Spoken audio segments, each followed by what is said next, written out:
Eu quero deixar uma palavra de reflexão para a igreja que está no Salmo 10. Enquanto eu meditava aqui, prostrada diante do Senhor, orando, e quando eu fui examinar as Escrituras, o Senhor me deu esta palavra. Salmos 10. Todos acharam?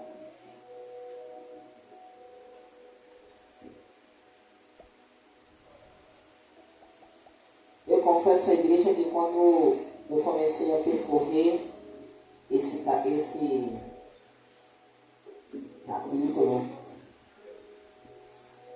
eu não entendi muito bem o que Deus queria falar comigo, mas eu acredito que, compartilhando com a igreja, eu acredito que alguém ele vai despertar.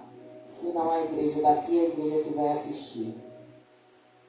A palavra do Senhor, no Salmos 10, a partir do verso 1, diz: Por que te conservas longe, Senhor? Por que te escondes nos tempos de angústia? Os ímpios, na sua arrogância, perseguem furiosamente o pobre. Sejam apanhados nas ciladas que maquinaram, porque o ímpio gloria-se do desejo de sua alma, bendiz ao avarento e blasfema do Senhor.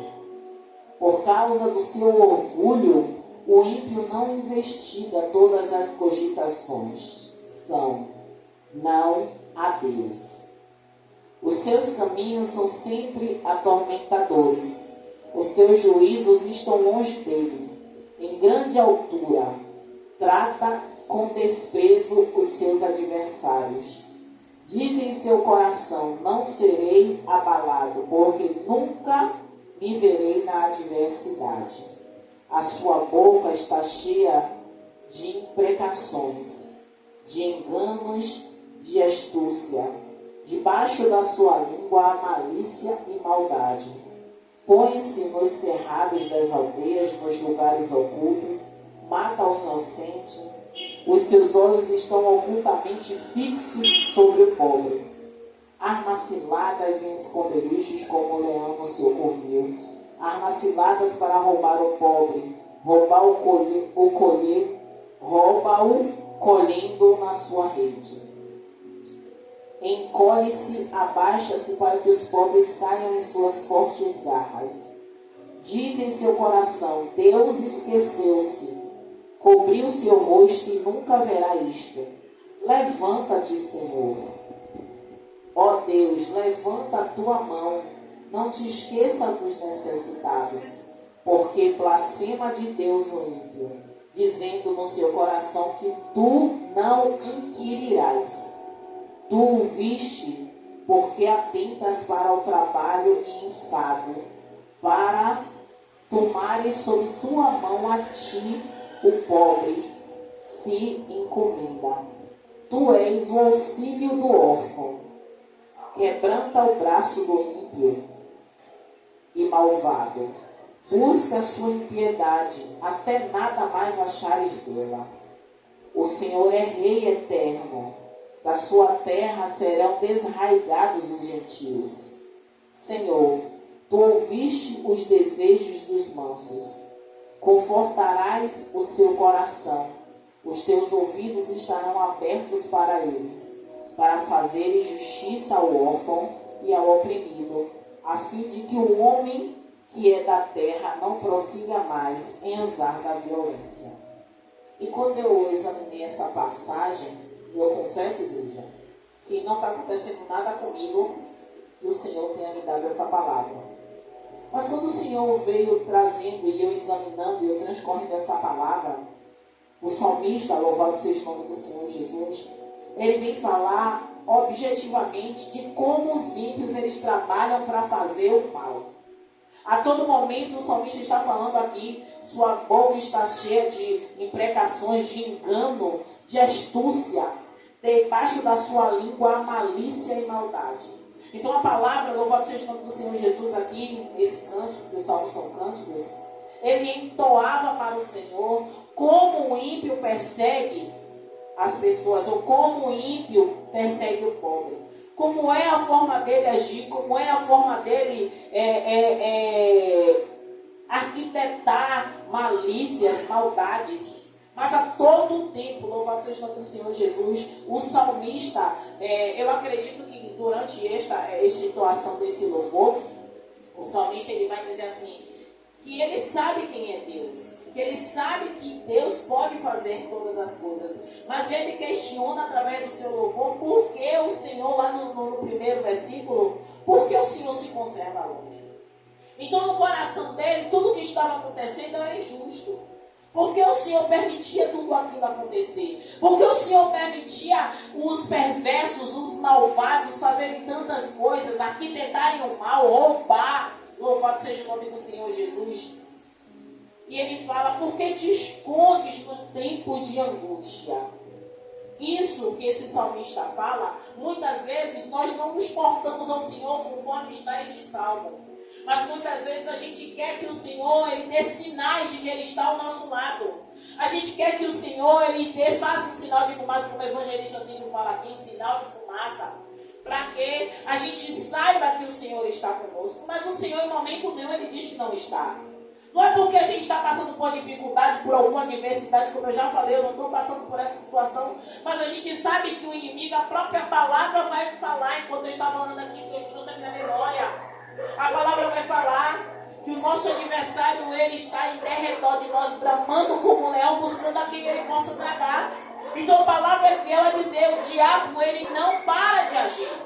A gente pode até parar, a gente pode até querer uma folga, como a nossa irmã, a evangelista Valqueira estava falando, que teve um momento que ela diz, Deus, eu também vou parar. Deus, eu não aguento. Pai, eu quero dar uma parada também, eu preciso de um tempo. Mas o diabo, ele não perde tempo e nem perde tempo. O diabo a todo tempo ele está tentando mal contra nós. Talvez hoje a gente, como chegamos aqui na casa de Deus, aparentemente estamos bem. Eu não sei qual é o problema de vocês, mas eu aparentemente estou bem. Estou cansada da vida, estou. Mas eu sei que o inimigo ele não tá parado. Porque ele sabe que todo aquele que se levanta para fazer a obra de Deus, ele precisa de toda forma tentar derrubar. Mas se a gente for olhar, como o salmista está falando, para tudo que o inimigo intenta contra a nossa vida, a gente não vai prevalecer. A gente não vai, a caminhada é longa.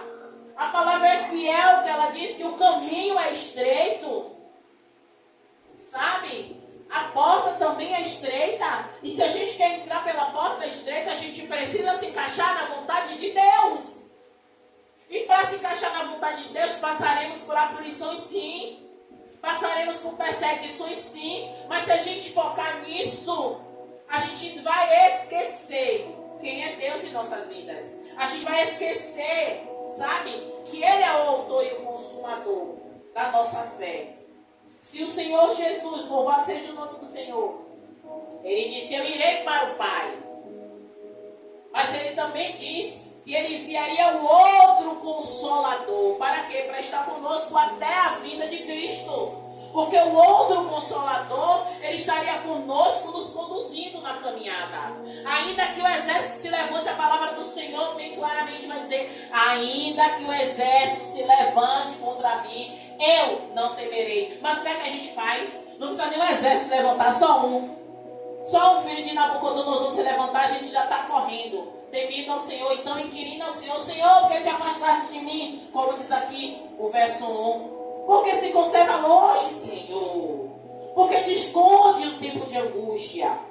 Então, enquanto eu estava ali sentada examinando, que a gente chegou cedo, deu tempo para eu examinar essa palavra que Deus me deu, eu comecei a observar que esse salmista, ele teve tempo para enumerar, sabe? Enumerar a forma que o inimigo trabalhava intentando mal contra o pobre, intentando mal, sabe? Mas a todo tempo ele fala, levanta-te, Senhor Deus, levanta a tua mão, não te esqueças do necessitado. Então ele cria que o Senhor podia fazer, por isso rogava, por isso ele louvava ao Senhor. Ele dizia, levanta, Senhor, a tua mão, ajuda, Senhor, porque blasfema de Deus o ímpio. O ímpio, além de fazer o mal, ele não só fazia o mal, como ele achava que ele ficaria impune. Ele achava que tudo que ele estava fazendo, como a palavra fala, louvado seja o nome do Senhor Jesus. Louvado seja o nome do Senhor Jesus. Tem a parte aqui que diz, verso 11, diz em seu coração, Deus esqueceu-se, cobriu seu rosto e nunca verá isto. Quer dizer, que quando ele fala isso, louvado seja o nome do Senhor Jesus, ele está se importando com o que o ímpio pensa. E muitos acreditam nisso. Muitos acreditam que o que está fazendo aqui, Deus não está vendo. O que está fazendo aqui, simplesmente é nada demais. Mas Deus, ele observa tudo. E no tempo oportuno a recompensa vai vir, seja ela uma recompensa ruim ou boa. Louvado seja o nome do Senhor Jesus. E encerrando a minha oportunidade, a palavra vai falar, verso 16, o Senhor é Rei eterno, e da sua terra serão desarraigados os gentios. Mas quando ele fala gentil aqui, ele fala as pessoas que não proferem a mesma fé. Mas eu acredito que hoje, encaixando para a nossa realidade, Deus não vai desarraigar da terra simplesmente porque ele sentiu vontade, não. No grande dia vai acontecer isso.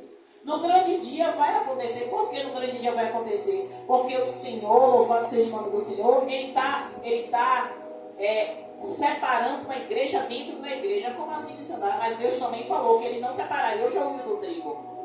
O joio vai ficar junto do trigo até o dia da colheita. E o dia da colheita, quando chegar, que dia é esse? O grande dia. Que dia que Jesus irá buscar a sua igreja dentro de uma igreja. Porque vai acontecer essa separação. A Bíblia é bem fiel quando ela diz que quem é limpo se limpe mais e quem é sujo se suje mais. O que é que a gente está vendo? Quem está buscando a presença de Deus, buscando se limpar. E quem não quer a presença de Deus, continua se sujando mais e mais. E eu não falo no templo, porque o templo entra qualquer tipo de pessoa. Por isso que o Senhor fala que o joio e o trigo tem que crescer junto. Então, por isso que o Senhor, Ele vai escolher, Ele vai separar uma igreja dentro da suposta igreja templo. Louvado seja o nome do Senhor Jesus. Para fazer justiça ao órfão e ao oprimido, a fim de que o homem que é da terra não prossiga mais em usar de violência. Amém, igreja? Glória a Deus. Eu gostaria de dar oportunidade a Stephanie.